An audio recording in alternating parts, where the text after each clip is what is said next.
ili uwe na nafasi kesho ya hicho unachokitarajia katika mtizamo wa kiuchumi au political space au social, lazima leo uitengeneze. Utaingia kwenye vurugu na utajikuta unaweza ukapata uzee, ukazeeka ukiwa ndani ya vurugu. Awi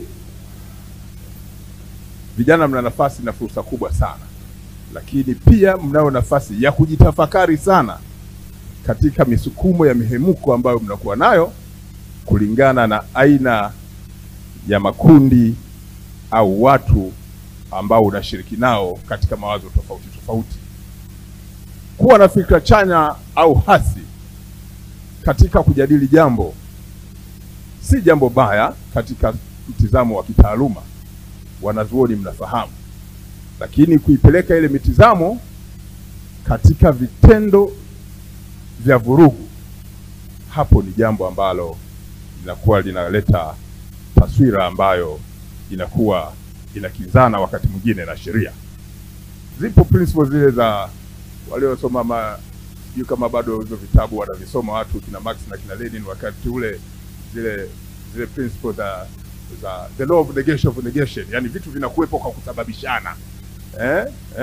Yani wewe unanisababisha nifanye kitu fulani kwa kufanya kitu fulani, unakuwa na mtizamo fulani, unakuja kufanya kitu fulani, unanisababisha mimi nije kufanya kitu fulani kwa mujibu wa sheria. Lakini kwa hiyo kimsingi, nikiwa kamanda wa jeshi la polisi hapa mjini Dar es Salaam, sehemu ambayo nasikia wanasema ndio wamechagua ya kuja kufanya hicho kitu ambacho kwa mtizamo na mawazo yanayojitokeza ni cha uvunjifu wa amani kwa kufanya baadhi ya vitendo ambavyo ni kinyume cha sheria.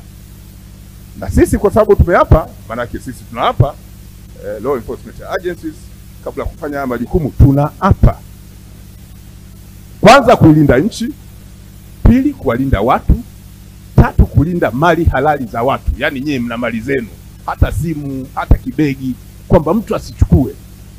Sasa kwa sababu sisi tumeapa, tunawaeleza tutatimiza majukumu yetu ya kuhakikisha kwamba watu wanakuwa salama.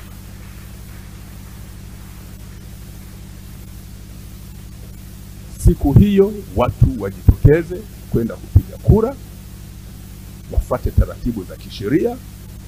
Sisi tutakuwepo barabarani, si kutisha watu, kwa ajili ya kuwalinda watu ambao wanakwenda kutimiza majukumu ya kikatiba ya kupiga kura. Najua kuna watu watakata hicho kipande kwamba Kamanda Muliro aruhusu maandamano. Big no.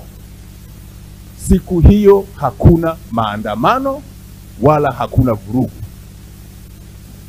Narudia, siku hiyo hakuna maandamano wala hakuna vurugu. Siku hiyo ni ya watu kwenda bila hofu kwenye vituo vya kupiga kura na kufuata taratibu za Tume Huru ya Uchaguzi kuona kwamba nchi yetu inaendelea.